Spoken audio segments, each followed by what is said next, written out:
Shalom, shalom, shalom. J'espère que vous allez bien par la grâce de Dieu. Que veut dire le mot shalom? Le mot shalom veut dire paix. En hébreu, c'est une façon de saluer. Quand vous allez dans les milieux juifs, parmi les juifs, vous allez entendre que quand ils veulent se dire bonjour, il dit shalom. Quand ils veulent se dire au revoir, il dit shalom. Le mot shalom veut dire paix. C'est pourquoi lorsque Paul veut souvent saluer, il dit que la paix et la grâce du Seigneur soient sur vous. Regardez dans ses épîtres, il dit souvent que la paix et la grâce de Dieu soient sur vous. C'est une façon de dire shalom. Donc shalom à vous. Aujourd'hui encore, je vais partager une nouvelle vérité très importante sur la parole de Dieu. Alors, j'espère que tu t'es déjà abonné, tu as écouté les vérités précédentes. Par la grâce de Dieu, nous irons jusqu'à la fin du mois avec ces vérités, par la grâce de Dieu. Alors, aujourd'hui, nous allons voir une nouvelle vérité. Quelle est cette vérité? Nous allons lire dans 1 Pierre 1, 22 à 23. Ça dit ceci. Puisque par votre obéissance à la vérité, vous avez purifié vos âmes pour un amour sincère. Je vais m'arrêter là.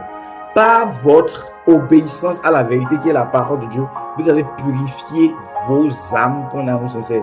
Qu'est-ce que cela veut dire? Cela veut juste dire que notre âme devient purifiée par l'obéissance à la vérité, par l'obéissance à la parole de Dieu. Donc, la parole de Dieu nous permet de purifier nos âmes. La parole de Dieu nous permet de purifier notre âme. Quand on parle de l'âme, on parle de quoi? Du système, du siège des pensées, du siège des émotions, des sentiments, l'intelligence, l'intellect. Tout ça là, c'est l'âme. Et la Bible nous dit que nos âmes ne sont pas encore purifiées. Même si tu es né de nouveau, si tu as accepté Jésus dans ton cœur aujourd'hui, tu reçois le Saint-Esprit dans ton esprit.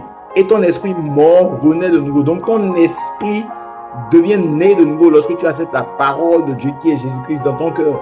Donc ton esprit naît de nouveau. Mais le fait que ton esprit est né de nouveau n'est pas fini. L'âme ne naît pas de nouveau. Ton âme, le système de pensée ne naît pas de nouveau. Le système de pensée se purifie au jour le jour. Voilà pourquoi Paul dit, ne vous laissez pas influencer par le système de ce monde, mais laissez-vous renouveler. Laissez-vous transformer par le renouvellement de l'intelligence. L'intelligence, ça c'est l'âme. Et l'apôtre Pierre nous aide à voir ici que c'est l'obéissance à la vérité qui purifie régulièrement notre âme. Et pour obéir à la vérité, il faut lire la parole de Dieu pour découvrir les vérités et obéir à la vérité. Alors, veux-tu avoir le siège de tes pensées, le siège de ton âme pure? Pour avoir le siège de tes pensées, le siège de ton âme purifiée, qu'est-ce que tu dois faire? Tu dois simplement t'attacher à la parole de Dieu et obéir à la parole de Dieu. Simple. Donc, retiens ceci. Lorsqu'on naît de nouveau, c'est l'esprit de l'homme qui naît de nouveau. Son âme n'est pas née de nouveau. Sa chair, son corps n'est pas né de nouveau. L'âme doit être purifiée au jour le jour par la méditation et la mise en pratique de la parole de Dieu. Est-ce qu'on se comprend? Et c'est ce que l'apôtre Pierre essaie de nous faire voir ici.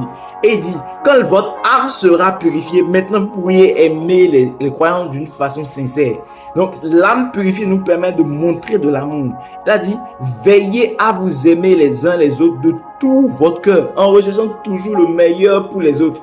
Quand ton âme est purifiée par la parole, quand ton âme est purifiée pour la vérité, tu commences par travailler à aimer les autres. Tu commences par travailler à manifester de l'amour pour les autres. Tu commences à rechercher le bien-être des autres, même plus que le tien. Lorsque ton âme est purifiée par la parole comme Dieu veut, tu commences par manifester de l'amour. Et cela prouve maintenant que tu es né de nouveau spirituellement. Oui, nous sommes nés de nouveau en esprit, mais notre âme doit être travaillée par la parole de Dieu afin que nous manifestons cette vie nouvelle que nous avons reçue dans l'esprit. Est-ce que vous comprenez? Et c'est pourquoi la parole de Dieu est très très importante. Oui, je suis né de nouveau, mais ce n'est pas fini. Je dois travailler sur mon âme, le siège de mes pensées, mes émotions. Je dois être purifié par la parole de Dieu afin de manifester l'amour divin, l'amour de Dieu. Voilà la raison pour laquelle tu dois, à partir d'aujourd'hui, t'attacher à la parole de Dieu. Ne néglige plus la parole de Dieu. Elle permet de purifier tes pensées. Purifier tes pensées de la façon dont la famille, les choses que les traditions nous ont appris, qui ne sont pas forcément en règle avec la parole de Dieu, qui ne sont pas en règle avec la vision de Dieu. La parole de Dieu purifie nos âmes de ces choses. Est-ce que tu comprends? Voilà ce que j'avais à partager avec toi aujourd'hui. J'espère que ça t'a marqué, tu as été béni, tu as appris quelque chose et à partir d'aujourd'hui, tu vas t'attacher à la parole de Dieu. On se retrouve demain pour une autre vérité. Shalom, shalom et shalom. Et les versets que j'utilise jour après jour, si vous voulez les versets, allez-y sur Facebook, allez-y sur la page Térébin de la justice. Vous allez voir les versets qui sont souvent partagés là et vous pouvez utiliser aussi les versets pour votre méditation. Shalom, peace.